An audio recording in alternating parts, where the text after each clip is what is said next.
Muito boa noite para vocês, meus amigos. Aqui então no terceiro dia do nosso trilho em preparação para a festa de São Francisco de Sales, amanhã, 24 de janeiro. E para conversar com vocês hoje eu escolhi dois temas, né? Já falei bastante da vida dele em duas lives anteriores. E na de hoje eu quero falar sobre 4 milagres que constam nos processos dele, né? De canonização e beatificação, então coisa que está oficialmente registrada, 4 milagres. E sobre 10 pontos que eu considero importantes da espiritualidade, da proposta espiritual que ele deixou para nós e que transformaram a minha vida. Então eu quero partilhar os 4 milagres e 10 pontos da espiritualidade dele, beleza? Então o primeiro milagre que eu quero trazer para vocês foi feito na vida de um garotinho de, não tão garotinho assim, né, 15 anos, chamado Jerônimo Genin. O Jerônimo, ele foi levado para morar com o pároco dele, para que ele aprendesse latim. Então ele tinha que estudar latim na casa do pároco e para isso ficou morando lá com o pároco dele. Só que o que foi que aconteceu? O Jerônimo não estava gostando de morar com o pároco, das aulas de latim, ele achava o padre muito chato, muito duro, e ele resolveu fugir da casa paroquial para voltar para a casa da família dele. E ele fez isso num dia que tinha derretido muita neve. Lembram que a região lá de São Francisco de Sales, região dos Alpes franceses, então montanhas e neve tem demais. E para o Jerônimo ir para casa, ele tinha que atravessar um riacho, mas tinha uma ponte sobre esse riacho. Só que o volume de neve que tinha derretido era tão grande que esse riacho ficou muito caudaloso, ou seja, com muita água violenta ali, e deixando algum perigo para ele atravessar então. Daí o que aconteceu? Se deparando com a situação de perigo, o Jerônimo à margem ali do riacho, ele parou, ajoelhou, rezou e pediu a intercessão do Beato, aquela época ainda Beato Francisco de Sales, para que o protegesse nessa travessia. E depois de rezar, então ele tomou coragem e foi, subiu a pontezinha e começou a atravessar para chegar na outra margem. O irmão caçula dele estava lá e testemunhou tudo isso, é ele quem narra toda essa história. Quando o Jerônimo estava no meio da ponte, adivinha o que aconteceu? Ele ficou meio tonto e caiu no rio. E enquanto ele estava ali meio passando mal, meio tonto, meio para cair, ele gritou por 3 vezes: Beato São Francisco de Sales, Beato Francisco de Sales, salvai-me, Beato Francisco de Sales. E caiu na água e já era, O rio cheio, águas violentas, já era o Jerônimo. O irmão caçula saiu correndo desesperado, pediu ajuda. Uma busca lá, acharam o corpo dele já morto, Então o corpo sem vida. A cara do Jerônimo tudo arranhada, a boca sangrando, cheio de areia do fundo do rio. Ele estava já com o corpo amarelado, inchado, o rosto meio escuro. Estava bem ruim assim a situação dele, Não tinha nada que fosse possível fazer. Só que em vez de enterrarem direto o Jerônimo ali de primeira, o que eles fizeram? Vamos chamar o pároco, para o pároco poder saber o que está acontecendo. Saber que o menino que estava sob a responsabilidade dele fugiu, caiu no rio, morreu. E enquanto foram chamar o pároco, colocaram ele numa cabana, Colocaram o Jerônimo numa cabana vizinha ali do riacho e ficaram velando o corpo do garoto. O pároco chegou consternado, consternado de ter que ver ali o corpo do menino que morava com ele e tudo mais. Ele falou: nós não vamos enterrar esse garoto. Primeiro, eu vou fazer uma novena ao Beato Francisco de Sales. Eu irei 9 dias a Annecy, cidade ali da região, e vou rezar na tumba do Beato Francisco de Sales, pedindo que o Jerônimo volte à vida. Então, gente, veja a fé deste pároco. Tem um corpo acabado diante dele e ele quer fazer uma novena, ou seja, 9 dias, deixar o defunto ali para ele rezar, pedindo que a vida seja restituída. Bem diz, na palavra de Deus, que basta ter fé, para ver as coisas acontecerem. O pároco, então, foi os 9 dias rezar a missa na tumba de São Francisco de Sales, em Annecy.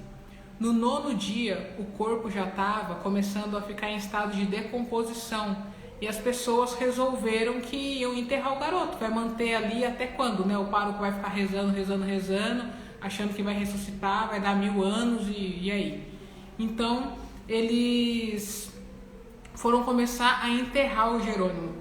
Só que nessa hora, o que foi que aconteceu? Imagine você neste velório, o braço do defunto mexeu. O defunto começou a se mexer 9 dias depois de ter morrido afogado nas águas geladas de um rio violento. E na hora que ele começou então a mexer o braço, começou a voltar a si, o que foi que ele fez? Ele começou a gritar: o Beato Francisco de Sales, o Beato Francisco de Sales me ressuscitou. E tem o relato do garoto dizendo que depois de não sei quantas horas que ele estava morto, ele viu Francisco de Sales com a veste de bispo, iluminado, vindo até ele e devolvendo a ele a vida. Então, esse é um primeiro relato de milagre de Francisco de Sales. Na live anterior eu falei, né, que foram dezenas de ressurreições, se eu não me engano foram 37, né, que eu disse ontem, que constam nos processos canônicos dele. Então essa foi uma ressurreição que aconteceu por intercessão dele 9 dias depois da morte por afogamento. Então o primeiro milagre, o do Jerônimo Genin, morreu por afogamento, 9 dias depois ressuscitado. O outro milagre que eu queria contar para vocês é o do Cláudio Marmot. Ele era cego de nascença e o olho dele era branco inteiro, ou seja, só tinha umas películas, umas membranas, coisas assim, não tinha nada que possibilitasse tecnicamente que o Cláudio pudesse enxergar. Só que o Cláudio era um homem de fé, não é mesmo? Então ele resolveu peregrinar até a tumba do Beato Francisco de Sales e, adivinhem, fazer uma novena. E o que aconteceu? No 9º dia da novena, o Cláudio começou a enxergar. Não é nem voltou a ver, ele começou a enxergar, porque ele era cego de nascença. E vai explicar, né, como que alguém que não tem nada no olho, além da parte branca, pode começar a enxergar, e enxergou assim por toda a vida. Então esse é o segundo milagre que eu tinha para contar para vocês hoje sobre São Francisco de Sales intercedendo, né, santo milagreiro nas nossas vidas aí. Mas são 4 milagres, né? Então vamos lá para mais 2. O outro é da senhora Pierina, que era uma senhora depois que foi relatado o milagre, né? À época ela era uma garotinha paralítica, também de nascença. Então vocês imaginam uma criancinha paralítica, mas não era só uma criancinha paralítica. A narrativa conta que tanto o pescoço, os membros dela e tudo eram tão moles que podia pegar a perninha dela e virar para trás assim, como se fosse um pano, uma corda. Então não tinha firmeza nenhuma motora que possibilitasse ela ter sustentação no corpo, ou muito menos caminhar. Mas o pai da Pierina, Pierina mesmo o nome né? Um homem de fé, resolveu fazer o que, pessoal? Novena a Francisco de Sales, e foi peregrinar a tumba do Beato lá em Annecy.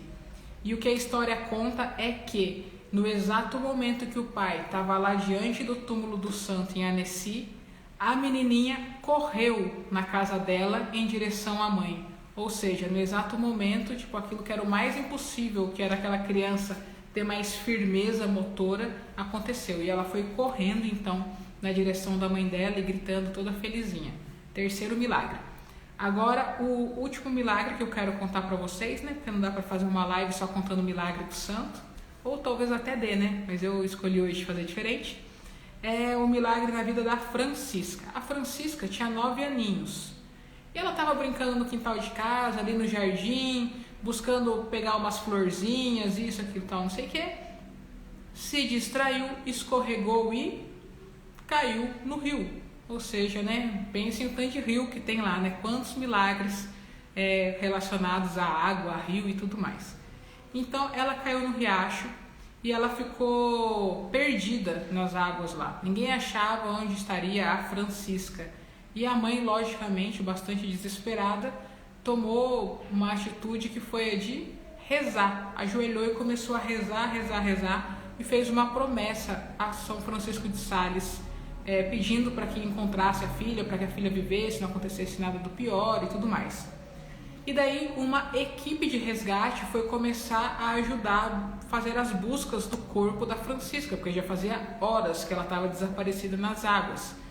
E depois de um bom tempo, né, com nadadores profissionais, com muita gente da região buscando ali então encontrar a menina, eles encontraram o corpo com os pés enroscados na margem do rio.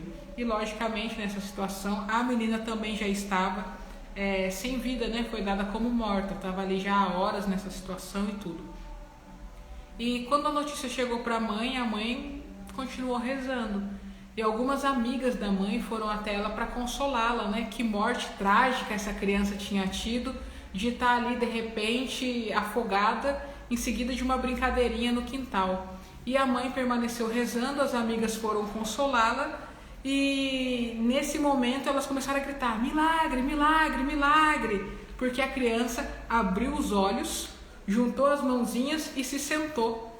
E nesse momento então ela voltou à vida, e talvez tão milagre quanto voltar à vida numa situação dessa foi que ela já não tinha nenhuma marca do afogamento, ela não tinha mais nenhum arranhão, nenhum hematoma, o corpo dela já não estava mais inchado do afogamento, mais nada. E interessante é que essa garotinha, a Francisca, né, foi salva por Francisco de Sales quando ela tinha 9 aninhos. Ela mais tarde se tornou uma religiosa, uma monja da Ordem da Visitação, que foi a congregação que São Francisco de Sales fundou.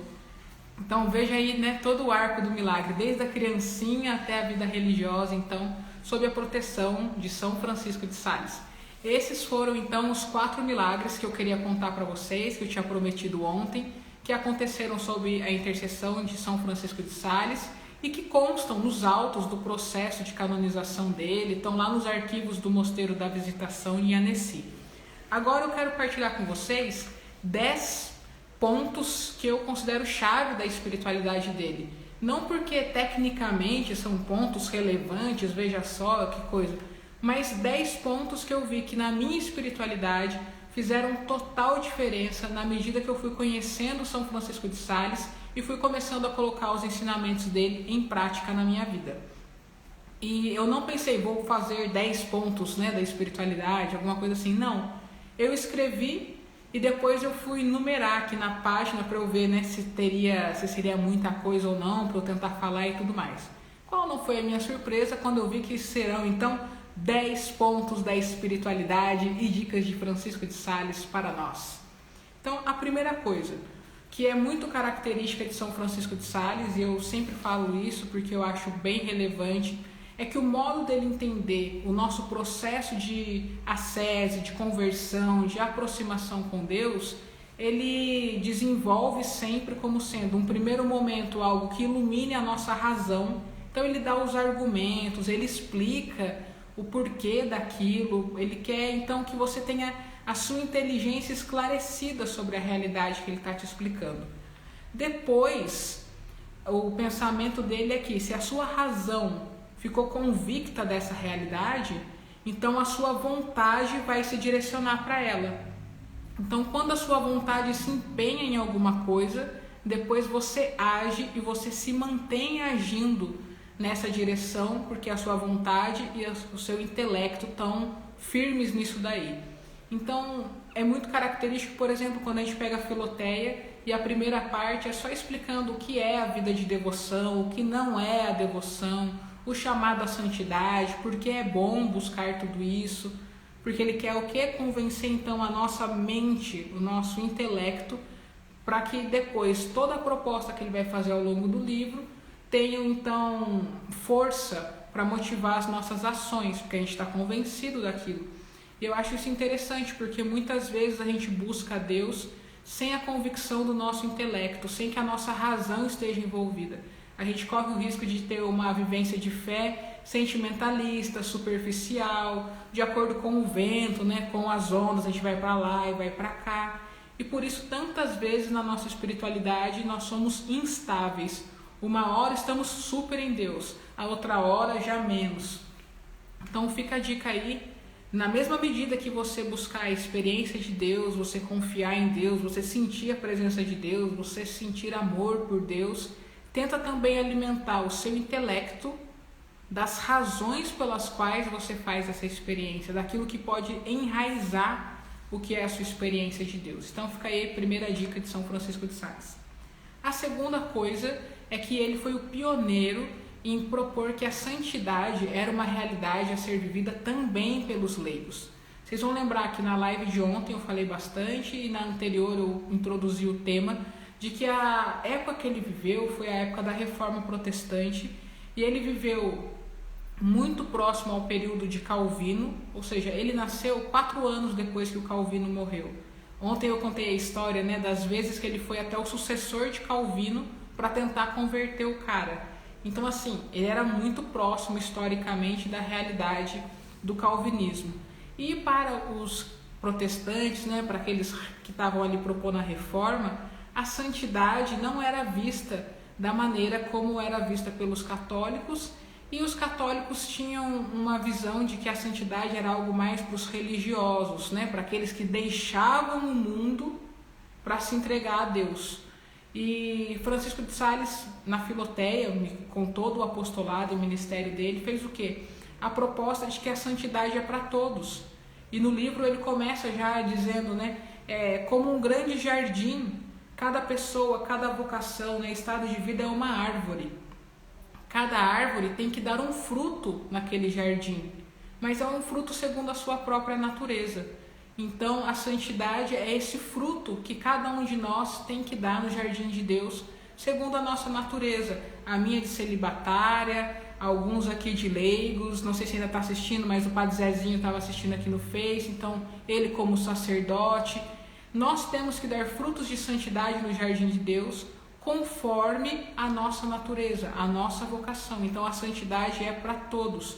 E isso causou uma grande revolução no pensamento da época, porque ele tinha muito acesso aos nobres e aos leigos, então todos esses começaram a se sentir motivados a buscar uma vida devota, uma vida de devoção, que é justamente a proposta do livro Filoteia, que chama Filoteia ou Introdução à Vida Devota.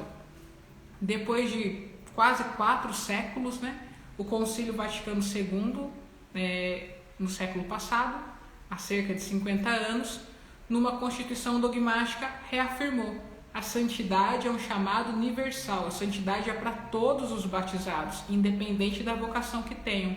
A diferença entre o que foi a proposta de Francisco de Sales e o que foi a proposta do Concílio Vaticano II é que o Concílio Vaticano II ele desenvolveu melhor a parte teológica do chamado à santidade e falou: olha, todo mundo é chamado à santidade porque isso vem do batismo. Então, pelo batismo nós somos chamados à santidade. Francisco de Sales não fez esse tipo de embasamento, ele só afirmou que a santidade era para todos. Então, aí um segundo ponto relevante da proposta espiritual de São Francisco de Sales. Não importa a sua vocação específica, não importa a sua profissão, não importa nada das circunstâncias em que você esteja vivendo. O que importa verdadeiramente é que aí onde você está, sendo quem você é, Deus conta com você para dar frutos de santidade na realidade onde você está. Beleza? Então esse foi o segundo ponto. Agora vamos para o terceiro, que é a realidade que ele propõe o seguinte: como então começar uma busca por santidade? Por onde ir, né, nisso aí? Começa por onde? Tá bom, eu quero, mas e agora? Ele fala o seguinte: primeira coisa, romper com o pecado mortal. Com o pecado mortal não tem conversa. Com o pecado mortal a gente não dialoga, a gente não faz dele um pecado de estimação. Eu detesto essa expressão, pecado de estimação. Como eu posso ter estima e querer manter perto de mim algo que me separa de Deus e que me faz ofendê-lo? É um absurdo, né? Mas enfim, então primeira coisa, romper com o pecado mortal. E como a gente rompe com o pecado mortal? Sacramento da reconciliação, confissão sacramental. E depois com a busca da vida de conversão, né? De fugir das ocasiões e tudo mais. Só que a gente continua pecando, nós temos os nossos pecados veniais. E São Francisco de Sales ensina que dos pecados veniais a gente não deve se afastar, romper da mesma forma que com os pecados mortais. E por quê? Porque se a gente faz isso, a gente sempre retorna a eles, sempre retorna a eles. Francisco de Sales identificou que o que nos faz voltar sempre aos mesmos pecados veniais é que nós temos afeto, estima, pegou aí, né? Estima pelas situações, pelas sensações e pelo ato do pecado, quando ele é venial. Então, qual é o ensinamento do santo? Que nós temos que purificar os nossos afetos, aquilo que nos faz amar o pecado venial deve ser convertido, deve mudar, e nós devemos começar a amar a Deus mais do que nós amamos ao pecado, mais do que nós amamos aquelas sensações que nos vêm e tudo mais. Então não é só uma questão de vou romper com o meu pecado, a questão é eu quero purificar os meus afetos, eu quero amar mais a Deus. Então como eu posso crescer no amor a Deus? Como eu posso fazer uma experiência mais profunda de amor de Deus, a ponto de, por causa desse amor, eu abrir mão das situações onde eu cometo pecado venial? Então a terceira coisa é isso. Primeiro, rompe direto com o pecado mortal e busca o sacramento da reconciliação. Em seguida, começa a buscar ter mais afeto, mais amor por Deus. E para que a gente cresça em tudo isso, na Filoteia, no livro, ele propõe algumas meditações. E dentre elas tem sobre o amor de Deus por nós e tudo mais, o quanto Deus nos quer na bem-aventurança eterna. Então, como que eu vou ficar ofendendo a Deus, me separando dele? Como eu não vou amá-lo de modo sempre crescente? Então, essa é a terceira dica. Antes de só ficar batendo de frente com o pecado, sempre caindo, desanimando e tudo mais, quando os pecados forem os veniais, os pecadinhos de estimação, trabalha de uma outra forma. Em vez de bater de frente com ele, começa a direcionar o seu coração para Deus. Busca Deus, busca Deus. Que na medida que você estiver buscando Deus, encontrando Deus, naturalmente as suas costas vão estar viradas para o pecado. Então, é essa a terceira dica dele. E é isso mesmo aí que o Lucas está falando. Se meu coração vos amar, ó Senhor, serei incapaz de ofendê-lo. Exatamente isso. Eu amo tanto a Deus que eu me volto para Ele e dou minhas costas para tudo que é pecado na minha vida. Não ofendo a Deus, me mantenho na amizade com Ele. Um quarto ponto que eu queria dizer é que quando ele começa a falar da vida espiritual, ele fala sobre o como é importante que nós não tenhamos ansiedade. Porque muitas vezes a gente fala, agora eu sou de Deus, já estou na santidade. Já tem que acontecer tudo rápido, como que eu ainda sinto essa tentação, como que eu ainda tenho essa fraqueza, nossa, já era para eu estar diferente, já era para eu ser melhor. A gente fica com essa ansiedade no processo da nossa vida espiritual. E ele diz que o crescimento da graça no nosso coração, o nosso crescimento espiritual é da mesma forma como o sol que desponta e ilumina um dia, como a aurora que acontece diariamente. Então o que ele fala? Não é uma coisa instantânea. Eu aceitei Jesus, eu mudei de vida, agora já sou uma pessoa santa. Não é como se a gente acendesse e apagasse a luz no interruptor. É justamente como se fosse o sol nascendo. Então pensa aí, as trevas da noite, tudo bem escuro, o sol vem vindo e vai iluminando aos poucos, até que chega ao meio-dia, e toda a situação ali, toda a região, tudo que está debaixo dele se torna iluminado. Não foi instantaneamente, demorou pelo menos 12 horas para o sol chegar onde ele tinha que chegar. Então, no nosso processo de vida espiritual, de busca por Deus, a gente não pode ficar com ansiedade, querendo logo já queimar a etapa, já ser melhor e fazer tudo de uma vez e tal. Nós temos que ter paciência, muita paciência, sabendo que é de pouquinho em pouquinho que nós vamos avançando. E mais do que constatar essa realidade, São Francisco de Sales diz que ele acha até melhor que as pessoas vivam dessa forma o processo da vida espiritual, que ele percebia que quanto mais era assim que a pessoa era dócil na vida dela espiritual, mais ela era estável, mais aquilo era definitivo na vida dela. Então, quem de uma hora para outra muda, de uma hora para outra desmuda também, Ele percebia que quem ia lentamente acabava fazendo mudanças mais maduras e duradouras. Então, tem mais essa realidade. falei de não ter ansiedade, de ter paciência, e o quinto ponto é sobre ter mansidão consigo mesmo, porque ele diz que muitas vezes a gente se cobra tanto, que a gente acaba de não tendo mansidão conosco. Então tem uma frase dele que eu acho muito interessante, que ele fala assim: você caiu? Você não tem que ficar revoltado. Você tem que olhar para você e falar: meu pobre coração, você caiu de novo, que miserável que você é. Mas levanta e vamos seguir adiante. E ele dá o exemplo também, né, de uma pessoa que cai numa poça de lama. Imagina, você saiu, né, para fazer alguma coisa, escorregou na chuva, caiu na enxurrada. Caiu numa poça de lama. E você fica lá se debatendo: ai meu Deus do céu, como que eu fui cair aqui? Eu não acredito, sujou minha roupa. E você fica, não, ali rolando na lama, rolando na enxurrada. Você só vai se sujar mais. Se você quiser evitar a tragédia ao máximo, o que você tem que fazer? Caiu, já levanta rapidinho e fala: opa, caí, mas já estou de pé, para continuar a sua caminhada. Então ele ensina isso. Você caiu? Que novidade que tem nisso? Quem você pensa que você é para você achar que você não cairia mais? Que prepotência é essa? É lógico que você vai cair ainda muitas vezes. A questão é: quantas dessas vezes você vai levantar prontamente e por amor a Deus para continuar a sua caminhada? Então esse é o quinto ponto, né? A quinta dica: ter mansidão também consigo. Nós somos imperfeitos, nós vamos cair muitas vezes. No entanto, o que é importante é que a gente sempre se levante e que a gente sempre continue caminhando na direção de Deus por amor a Ele.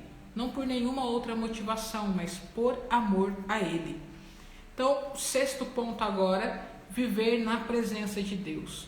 São Francisco de Sales cita, né, o exemplo de santos que falavam que tinham como que um oratório dentro do próprio coração. Imagina, uma capelinha dentro do próprio coração, onde na correria do dia eles conseguiam se recolher para estar a sós com Deus. E é isso que ele tenta ensinar para os leigos. Olha, você está indo para o seu escritório de advocacia, é o que ele cita, né? Você é uma dona de casa, está aí na correria, não tem problema. A sua vida de oração precisa de momentos a sós com Deus, parada para meditar, é verdade. Mas acima de tudo, você tem que aprender a viver na presença de Deus. Você tem que descobrir aí dentro do seu coração esse oratório, onde enquanto você assina um processo, enquanto você faz uma pesquisa, enquanto você atende um cliente, você está recolhido em Deus, você está na presença de Deus. Aquilo que você faz é realizado na presença de Deus. Então essa é uma grande dica de espiritualidade que ele dá para que nós, leigos, nos mantenhamos sempre em comunhão com Deus. Não é só, Deus está comigo quando eu faço o sinal da cruz, daí Deus veio e ficou na minha presença aqui. Eu faço o sinal da cruz encerrando, Deus vai embora. Não, Deus está sempre presente em todos os lugares. O que acontece muitas vezes é que nós não tomamos consciência da presença de Deus conosco e vivemos como se ali não houvesse Deus. O que São Francisco de Sales quer ensinar então é o quê? Que nós vivamos sempre tendo consciência da presença de Deus perto de nós. Dessa forma nós nos desesperaremos menos, nós seremos menos ansiosos, nós conseguiremos viver muito melhor as situações vencendo o pecado, porque a gente tem consciência do quanto Deus está ali conosco. Então essa foi a sexta dica deixada por São Francisco de Sales para a nossa boa vida espiritual, né? Para a gente crescer na amizade com Deus. A sétima coisa é que ele fala da importância da meditação. E aí é um ponto que nós, leigos de hoje, a gente precisa crescer bastante, porque pelo menos das pessoas que eu mais convivo, e até eu mesma, quantas vezes a meditação não é uma prática nossa cotidiana. Quantas vezes a gente fala, eu vou rezando pelo caminho, eu rezo o terço dirigindo, eu vou à missa, eu rezo o terço, que são coisas maravilhosas. Mas, no entanto, São Francisco de Sales ensina um método de meditação e diz o quanto é importante que a meditação seja realizada diariamente. Aquele negócio de ter um texto, parar, rezar, ouvir Deus, refletir e examinar a própria vida à luz daquele texto, sair desse momento de meditação tendo algumas proposições, algumas resoluções para fazer. São Francisco de Sales diz o seguinte: não adianta nada, você foi e meditou e saiu da meditação sem ter 2 ou 3 pontos que você vai levar para o resto do seu dia, a sua meditação foi inútil, ela se torna até perigosa. Então sempre é importante de fazer a meditação diária e anotar uns 2 ou 3 pontos que você vai levar para ao longo do seu dia você poder então retomar e colocar a sua meditação em prática. Mas o bacana de São Francisco de Sales é que ele sabe como é a realidade da vida dos leigos, e ele dizia: tudo bem, vai ter dia que na sua casa vai estar uma correria, os seus empregados, os seus filhos, o seu marido, a sua esposa, os seus negócios vão te impedir de fazer a meditação. Tudo bem, nesse dia que você não fizer, ok, o mundo não vai acabar, mas retome o mais rápido possível a prática da meditação. Não é aquele negócio: eu não meditei ontem, já não medito hoje. Essa semana eu não meditei, já cansei, nunca mais volto. Não, retome sempre que necessário para que se mantenha um hábito diário, cotidiano, esse da meditação. Então essa é a 7ª coisa. E a 8ª coisa que ele propõe é meio que um remédio para quem tem muita correria e dificuldade com meditação.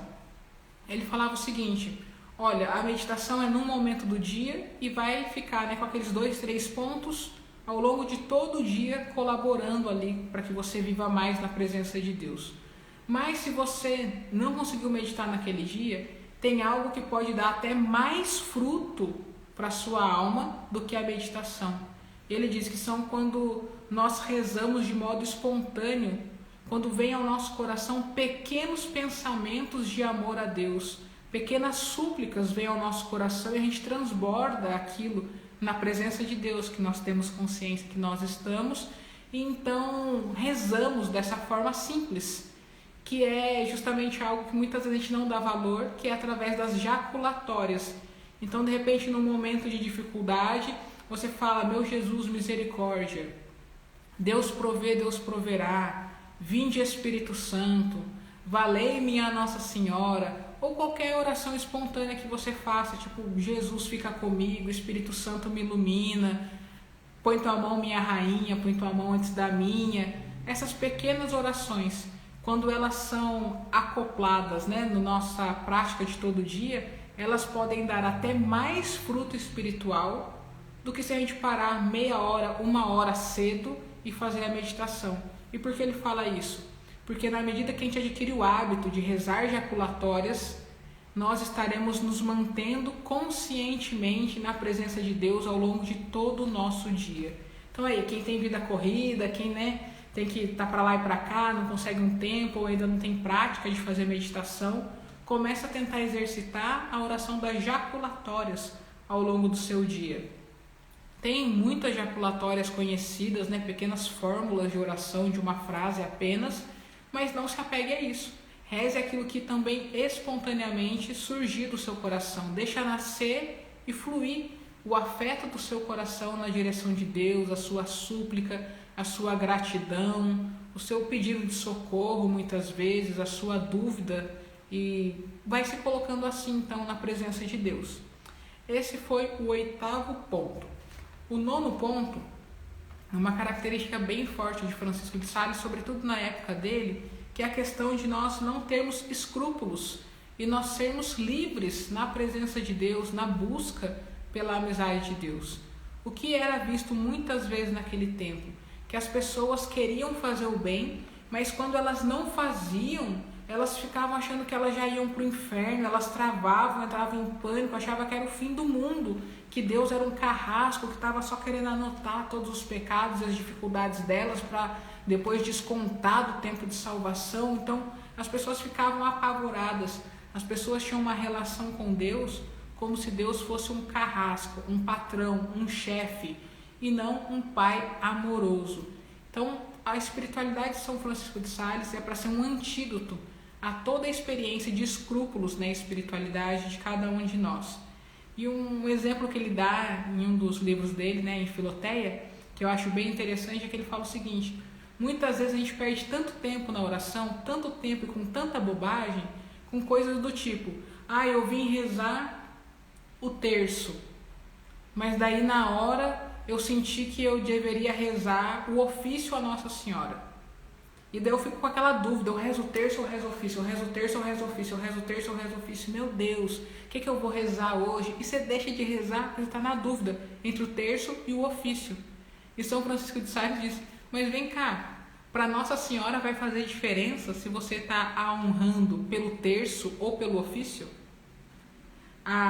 O objetivo das duas orações não é honrar a Maria, não é meditar os mistérios da vida dela junto com Cristo, né? A vida de Cristo com o auxílio dela, não é pedir a intercessão dela. O que muda então se é o terço ou o ofício? E a gente fica perdido ali, ai meu Deus, comecei rezando, quem nunca, né? Eu sempre.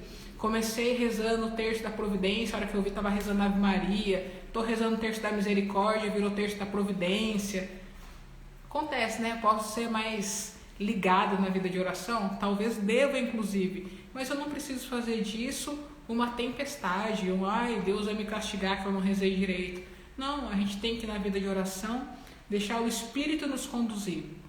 Muitas vezes a condução do Espírito na hora da nossa oração é diferente daquilo que estava planejado por nós mesmos.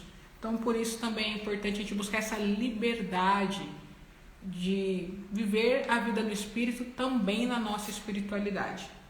E a última coisa então dos pontos que eu separei aqui de São Francisco de Sales para partilhar com vocês, o 10º ponto é a respeito da vida de virtudes. Então a terceira parte do livro Filoteia tem mais de 20 capítulos, agora eu não vou lembrar bem quantos, mas é bem mais que isso, e se dedica a falar sobre como viver uma vida de virtudes, sobre o nosso agir na busca pela santidade. Então, algumas coisas interessantes que ele fala a respeito da virtude é o seguinte. Primeira coisa, todas as virtudes são boas de serem vividas. Sim, todo mundo, quanto mais virtuoso, melhor. Mas existem virtudes que são próprias para cada estado de vida, que são mais necessárias em determinados momentos e circunstâncias. Então, não adianta eu escolher uma virtude que agora não vai ter tanta eficácia na minha vida, não vai fazer tanta diferença na realidade que eu estou vivendo, ou uma virtude que não é própria do meu estado de vida e da minha vocação. É aquela tal história, né? Um pai de família que quer viver como monge, a monja que quer viver como leiga, e ninguém vive o que é próprio da própria vocação. Então ele diz, a primeira coisa, veja quais são as virtudes próprias do seu estado de vida e quais são as virtudes mais necessárias para o que é a sua realidade neste momento. Então se dedique a buscá-las. Uma outra dica para escolher que virtude viver, né? Em qual virtude se empenhar mais nesse momento. Olha quais são os seus vícios, os seus pecados, as suas maiores dificuldades nesse momento. Pensou aí? Então beleza, agora vê qual é a virtude contrária a esses vícios e começa a viver essa virtude. Porque não tem como alguém que está vivendo na luxúria viver a pureza. Então se você tem dificuldade numa área de vício, você busca a virtude contrária. Então não tem como alguém que é guloso conseguir viver a temperança e a sobriedade. Então se você não consegue combater a sua gula de uma vez diretamente, comece a buscar a virtude da temperança e da sobriedade. Eu li sabedoria ali falando no comentário e já falaram, mas é sobriedade. Comece a viver essas duas virtudes que logicamente é uma questão de tempo, você vai ter deixado o vício da gula. Então se você tem o vício da ira, começa a alimentar dentro de você a busca pela virtude da mansidão, da paciência. Então muitas vezes a gente fala, meu Deus, eu não sei o que eu faço comigo, eu sempre caio nesses pecados, eu sempre tenho essa reação, eu não consigo bater de frente e vencer essa batalha, porque está lutando errado. Em vez de você querer com as suas míseras forças bater de frente com os seus vícios, primeiro se fortaleça numa vida de virtudes e a partir dessa virtude contrária ao seu vício, volte a combater o vício com a força da virtude e não sem força nenhuma, só sendo você mesmo. Então essa é mais uma dica que ele dá para que a nossa vida seja uma vida de devoção, uma vida de santidade. Então escolha bem as virtudes, se dedique em viver as virtudes e siga em frente aí. Eu vou dar um bônus então, né? Lembrei enquanto eu falava de mais uma coisa que São Francisco de Sales escreve e que eu acho bem interessante. Ele fala o seguinte: a quarta parte do livro Filoteia é toda ela sobre as tentações. E muitas vezes a gente entra em pânico quando a gente se percebe em tentação, fala: meu Deus, eu estou sendo tentado. O que eu fiz para merecer ser tentado? Eu busco tanto a Deus, eu estou sendo tentada, e agora? E já fica desesperado, como se a tentação fosse uma maldição na nossa vida. Mas não. O que São Francisco de Sales escreve é que a tentação em si mesma é uma realidade neutra. A tentação não é nem má e nem boa. A tentação é só uma oportunidade. Aqueles que souberem viver bem a experiência da tentação vão sair dela ainda mais fortes, demonstrando ainda mais amor por Deus, ainda mais firmes na vida de santidade. Então, como que eu posso dizer que a tentação é ruim, se ao vencê-la ela pode me proporcionar todo esse bem? Então, ela não é ruim em si mesma. O que é ruim na tentação é quando eu caio nela, quando eu me afasto de Deus, quando eu passo a viver uma vida de pecado. Isso é o ruim da tentação. Então a gente tem que ter ciência que nós estamos numa vida de combate espiritual e que quando eu me deparo com uma tentação, não é uma maldição que vem sobre mim, mas é uma oportunidade que Deus está me dando de eu escolher entre as coisas do alto, entre as coisas de Deus, entre amá-lo e entre ofendê-lo, entre as coisas do mundo, entre as coisas pequenas, entre os vícios, entre a maldade que há entre nós, há nos nossos corações. Então a gente não precisa ter medo da tentação, basta a gente aproveitar, né? Tá ligado? Meu Deus, estou sendo tentada? Como é que nessa situação eu posso manifestar o meu amor a Deus? Como é que nessa situação de tentação eu posso alimentar mais as virtudes na minha vida? E daí a gente vai até começar a gostar, né? Espero que seja assim, pelo menos, das tentações que nos vêm, porque a gente vai estar enxergando cada uma delas como um desafio e uma possibilidade de crescimento espiritual. Por isso que na vida dos santos a gente vê o quanto eles foram tentados. A gente fala: Deus me livre, por que Deus deixou fulano tão santo, tão bom, ser tão tentado? Será que fulano não é tão santo e tão bom porque ele foi tão tentado? Porque ele teve tanta oportunidade de manifestar o amor dele a Deus e fazer tanto essa opção de amor a Deus? Então fica aí mais uma dica de São Francisco de Sales. Não fique em pânico se você se percebe numa tentação, não fique muito preocupado, aproveite essa situação como uma oportunidade para você poder então manifestar o seu amor a Deus. E uma coisa que eu acho muito interessante em São Francisco de Sales é que ele não dá regras, ele não coloca leis na nossa cabeça, na nossa vida. Ele não fala: faz isso senão você vai para o inferno, não faça isso porque é mal, de uma forma a impor regras, de um modo impositivo. Mas ele quer trabalhar em nós a formação da nossa consciência moral. Como eu me coloco diante de cada situação e que tipo de escolha eu faço de modo consciente em cada uma dessas situações.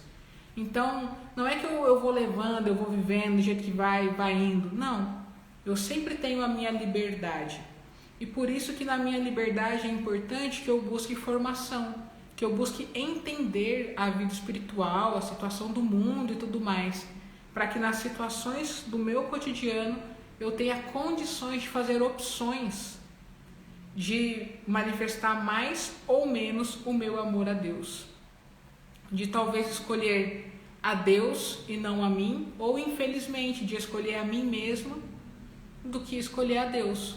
Mas o que ele quer ajudar é que sejam decisões que sejam tomadas em liberdade e consciência, que é algo que falta tanto hoje, não é mesmo? A gente vai vivendo, vai levando, não reflete o que a gente está fazendo, e Francisco de Sales quer justamente nos ajudar nisso, a crescer em discernimento, em sabedoria, para que a gente possa então viver a vontade de Deus para nós, viver uma vida de santidade, de modo feliz, leve, livre, pleno, e a partir daquilo que é a nossa vontade de fazer as nossas escolhas, e não a partir daquilo que eu não fiz porque eu tinha medo do que iam falar de mim, eu não fiz porque eu tinha medo de um castigo, eu não fiz porque eu fiquei, né, com receio. Não, nós temos que tomar as nossas decisões pela nossa convicção e pelo nosso amor a Deus. Beleza, pessoal? Então é isso que eu queria falar hoje. Daqui a pouquinho, né, dia 24 de janeiro, já é festa de São Francisco de Sales. Então, sendo domingo, não dá para celebrá-lo tão bem na liturgia, mas que a gente viva este domingo, dia do Senhor, tendo pertinho do nosso coração, na nossa mente, esse grande santo que é São Francisco de Sales. Quem está me ouvindo aqui agora e pegou o final, ou então não viu ontem e antes de ontem, e foi um tríduo que eu fiz de lives, contando a vida e a espiritualidade de São Francisco de Sales, para que, quem sabe, ilumine a vida de vocês como tem iluminado a minha. Então, existe um divisor de águas na minha espiritualidade entre antes e depois de São Francisco de Sales. Por isso que eu repito tanto, falo tanto sobre ele, porque eu espero que também faça a diferença nas vidas de vocês. Então, obrigado por quem assistiu hoje inteiro, para quem teve os outros dias, para quem está pegando os vídeos depois no Instagram, no Face, no YouTube, quem sabe o áudio no podcast para ouvir. Eu espero realmente que São Francisco de Sales se torne, por que não, né, o diretor espiritual de vocês e ajude vocês na vida de santidade, como ele tem ajudado na minha também. Valeu, pessoal? Então, quem tiver pergunta, alguma coisa, algum comentário, pode me mandar por mensagem, inbox, DM, que daí eu vejo estar respondendo, estar ajudando na leitura, né, das obras de São Francisco de Sales. Enviem essa live, esse vídeo, para amigos que de repente estão aí perdidos na vida espiritual, né? Os que querem ser missionários, os que querem ser santos, os que querem fazer discernimento vocacional, tanta coisa, né, que eu contei ontem na hora sobre a vida missionária e vocacional de Francisco de Sales, que pode iluminar a vida de tantos de nós ainda hoje.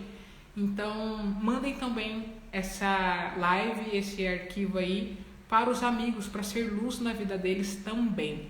E o Júlio falou aí, né, tem que ter live de tríduo para Dom Bosco. Você acha que eu já não pensei, garoto? Pensei. Só que o tríduo para Dom Bosco eu tô querendo fazer com a participação de alguns amigos tops. E daí, só que eu ainda não falei com eles não sabem. Então, a partir de agora que eu encerrei o tríduo de Francisco de Sales, eu vou tentar fazer contato para ver se eu consigo um tríduo bem bacana também para Dom Bosco, o pai e mestre tão amado. Beleza, pessoal? Boa noite, bom dia ou boa tarde, né, para quem está assistindo a gravação. E é isso aí, a gente se vê nas próximas lives, nos stories, Instagram e Face, no podcast. E conforme eu conseguir, espero sempre poder partilhar essas coisas com vocês, tá bom? Então, até a próxima. Valeu, pessoal!